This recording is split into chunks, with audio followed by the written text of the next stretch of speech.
کہتے جوانی مستانی ہوتی ہے، یہ شباب کے لمحے آوارگی کے لمحے ہوتے ہیں، انسان کنٹرول نہیں کر پاتا، لیکن اگر اللہ کا خوف اس کے سینے میں ہو،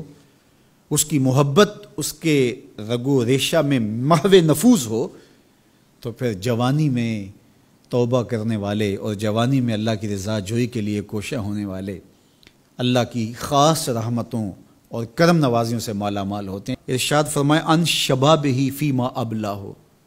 جوانی کے بارے میں پوچھا جائے گا کہ جوانی کہاں بسر ہوئی۔ بعض نے یہاں ان جسدہ فیما ابلہ،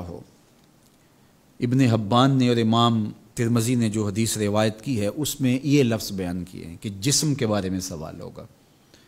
یعنی جسم کے ایک ایک عضو سے پوچھا جائے گا۔ تم سے پوچھا جائے گا تمہارے ہاتھوں نے کیا کیا، تمہاری آنکھوں نے کیا کیا، تمہارے کان کیا سنتے رہے، تمہاری زبان کیا بولتی رہی، تمہارے قدم اٹھ کے کن راہوں کا سفر کرتے رہے، تمہارے ایک ایک عضو بدن کے بارے میں تم سے پوچھا جائے گا۔ عمر کا ذکر بھی ہے اور جوانی کا ذکر بھی ہے، تو جب عمر کے بارے میں پوچھ لیا گیا تھا تو پھر جوانی کا الگ سے کیوں پوچھا گیا؟ تو کہا کہ جو جوانی ہے یہ عمر کا خلاصہ ہے، اور عمومی طور پہ گناہ کی زندگی جوانی کی زندگی ہوتی ہے، اور جس نے جوانی کو سنبھال لیا اس کا بڑھاپا بھی خوبصورت ہو گیا، اور جو جوانی کو سنبھال نہ سکا تو اس کے پلے پھر باقی بچا ہی کیا۔ اسی لیے ایک روایت میں آتا ہے ان اللہ یحب الشاب التائب، اللہ تعالیٰ جل شانہ توبہ کرنے والے جوان سے بہت زیادہ محبت فرماتا ہے۔ نوجوان شخص جب توبہ کرتا ہے خوشی سے اللہ کا عرش بھی جھومنے لگتا ہے، فرشتے بھی آفریں آفریں کرنے لگتے ہیں یہ کون شخص ہے۔ تو جوانی کی توبہ اللہ کو بہت محبوب ہے، اسی لیے ارشاد فرمایا گیا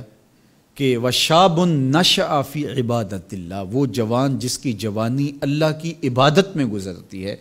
کل قیامت کے دن جب کوئی سایہ نہیں ہوگا اللہ اس جوان کو اپنے عرش کا ٹھنڈا سایہ عطا فرمائے گا۔ تو جوانی کو سنبھال کے رکھنا، یہ پوچھا جائے گا کہ تو نے جوانی کیسے گزاری۔ دعا کرو کہ قیامت کے دن جب ہم سے سوال ہو تو ہمارے جوان اس کا جواب یہ دے مالک ہماری جوانی سجدوں میں گزری تھی، ہماری جوانی تیرے دین کی نوکری کرتے ہوئے بسر ہوئی، ہماری جوانی قرآن کی دعوت دیتے ہوئے گزری، ہماری جوانی کتاب اللہ کی تعلیم حاصل کرتے ہوئے اور لوگوں تک اس کا ابلاغ کرتے ہوئے بسر ہوئی، ہماری جوانی شرم و حیا کے دائروں میں بسر ہوئی،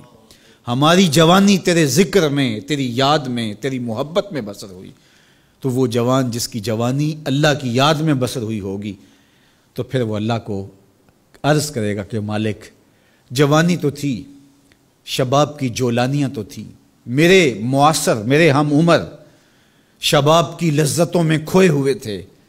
لیکن مالک میری پیشانی سجدے میں تیرے حضور جھکتی تھی اور میری آنکھیں تیرے حضور آنسوں کا خراج پیش کرتی تھیں، پھر میرا مالک اس جوان کو کتنی کرم نوازیوں سے مالا مال کرے گا۔ جوانوں کو جو اس وقت میرے مخاطبین ہیں میں کہوں گا کہ اپنی جوانی کو اتنا ستھرا اور پاکیزہ بنا لو کہ کل حشر کے دن شرمندگی نہ ہو کہ جوانی کو تو ہم سنبھال نہیں سکے، ہم دیوانے ہو گئے تھے، ہماری خواہشات بے قابو ہو گئے تھی، ہم اپنی عصمت کے جوہر کو محفوظ نہ رکھ پائے، ہماری نظروں سے حیا اور شرم کا جوہر اڑ گیا اور ہم آوارہ مزاج چوکوں گلیوں بازاروں اور تھڑوں کے اوپر بیٹھ کے جوانی کے قیمتی لمحے ضائع کیے۔ کہیں یہ جواب نہ دینا پڑے بلکہ اللہ کے حضور ہم یہ کہیں کہ مالک جوانی تو تھی، شیطان بھی پوری طرح سے حملہ آور تھا، لیکن ہمیں تیرے محبوب علیہ السلام کے فرامین یاد تھے، اس لیے جوانی تیری محبتوں کے سائے میں بسر ہوئی۔